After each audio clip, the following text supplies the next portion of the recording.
गुरुर्ब्रह्मा गुरुर्विष्णुः गुरुर्देवो महेश्वरः गुरु साक्षात् परब्रह्म तस्मै श्री गुरवे नमः। ओम श्रीकृष्ण परब्रह्मणे नमः। हरिः ओम तत्सत्। श्रीकृष्णार्पणमस्तु। जय श्रीराम। శ్రీమద్భగవద్గీత 1వ అధ్యాయం 7వ శ్లోకం మరియు 8, 9 గురించి చెప్పుకుందాం.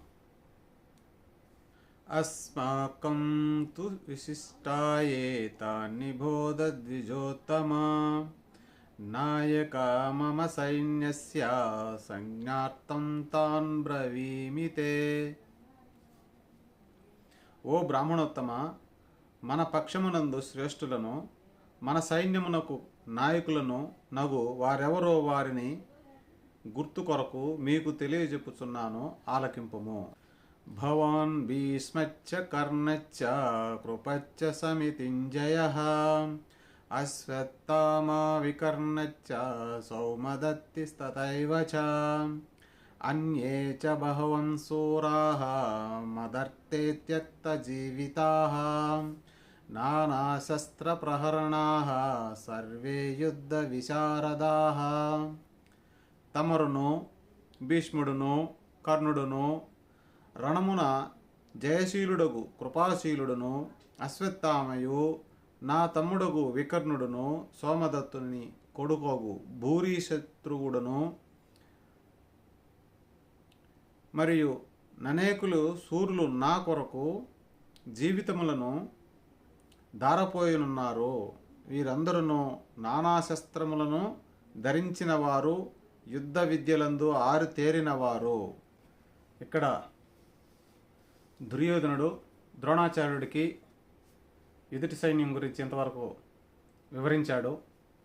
ఇప్పుడు తన సైన్యం గురించి వివరిస్తున్నాడు.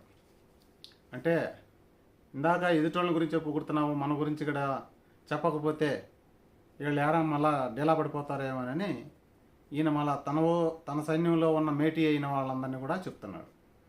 అది కూడా సంబోధించడం చూడు.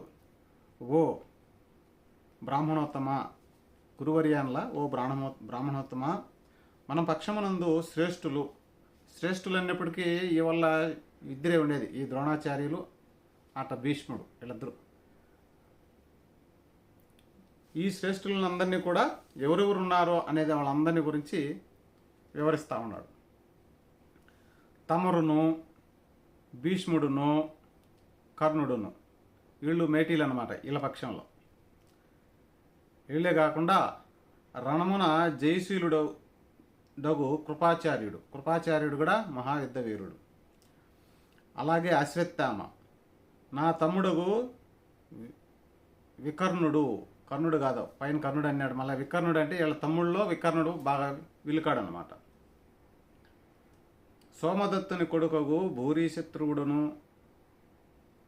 మరియు ననేకులు సూర్యులు నా కొరకు జీవితములను దారపోయినున్నారు. ఇక్కడ నా గెలుపు కోసం పోరాడనొచ్చినారని చెప్పలా. ఏం చెప్తున్నాడు? వాళ్ళ జీవితాలు దారపోయాలని వచ్చినారంట. అంటే ఈడ ప్రారంభంలోనే అపశకునం పలుకుతున్నాడు. ఎవరైనా సరే మన గురించి మనము ఎదుటోని గురించి ఎంత చెప్పుకున్నా మన వాళ్ళ గురించి మన బలాల గురించి కూడా మనం మన శక్తి సామర్థ్యాల మీద కూడా మనకు నమ్మకం ఉండాలి. మనం ఎట్టా విజయమే సాధిస్తాము, విజయమే తెచ్చుకోగలుగుతాము పోరాడి అని మనం అనుకోవాలి. అంతేగాని ప్రాణాలు అర్పించేదానికి సిద్ధంగా ఉన్నాను, నేను ధర్మం కోసం చావడానికి సిద్ధంగా ఉన్నాను అని కొంతమంది చెప్తారు. ధర్మం కోసం చావడానికి కాదు, ధర్మాన్ని గెలిపించడానికి చంపడానికి సిద్ధంగా ఉండాలి. ధర్మం అవసరమైతే మన ప్రాణత్యాగం చేసుకోవడం అది ఆత్మహత్యతో సమానం. వీలైనంత వరకు ధర్మాన్ని రక్షించేదానికోసం మనం చచ్చిపోవడం కాదు, మనం చంపడానికైనా సిద్ధపడి ఉండాలి. అలా మనం నెగిటివ్గా ఆలోచన చేయకూడదు. ఎప్పుడు విజయం మందేననే భావన ఉండాలి. ధర్మాన్ని రక్షించడంలో మందే విజయం అలా ఆలోచించాలి. ఈడు ఆల్రెడీ ధర్మం పక్కన ఉన్నాడైతే కదా. ఎవరు? దుర్యోధనుడు ఎంతసేపు దుష్ట ఆలోచనలతో ఉంటాడు కాబట్టి వీడికి పాజిటివ్ ఎనర్జీ లేదు, ఎప్పుడు నెగిటివ్ ఎనర్జీ ఉంటుంది వీడి దగ్గర. ఎవరు కూడా దుష్టుడు పాజిటివ్ ఎనర్జీ తీసుకొని నెగిటివ్గానే ఆలోచన చేస్తాడు, నెగిటివ్గానే మాట్లాడుకుంటూ ఉంటాడు. అలా ఏడేమన్నారు, వీరందరూ నానా శస్త్రములను ధరించిన వారు, యుద్ధ విద్యలందు ఆరితేరిన వారు. యుద్ధ విద్యలందు ఆరితేరిన వారు. అసలు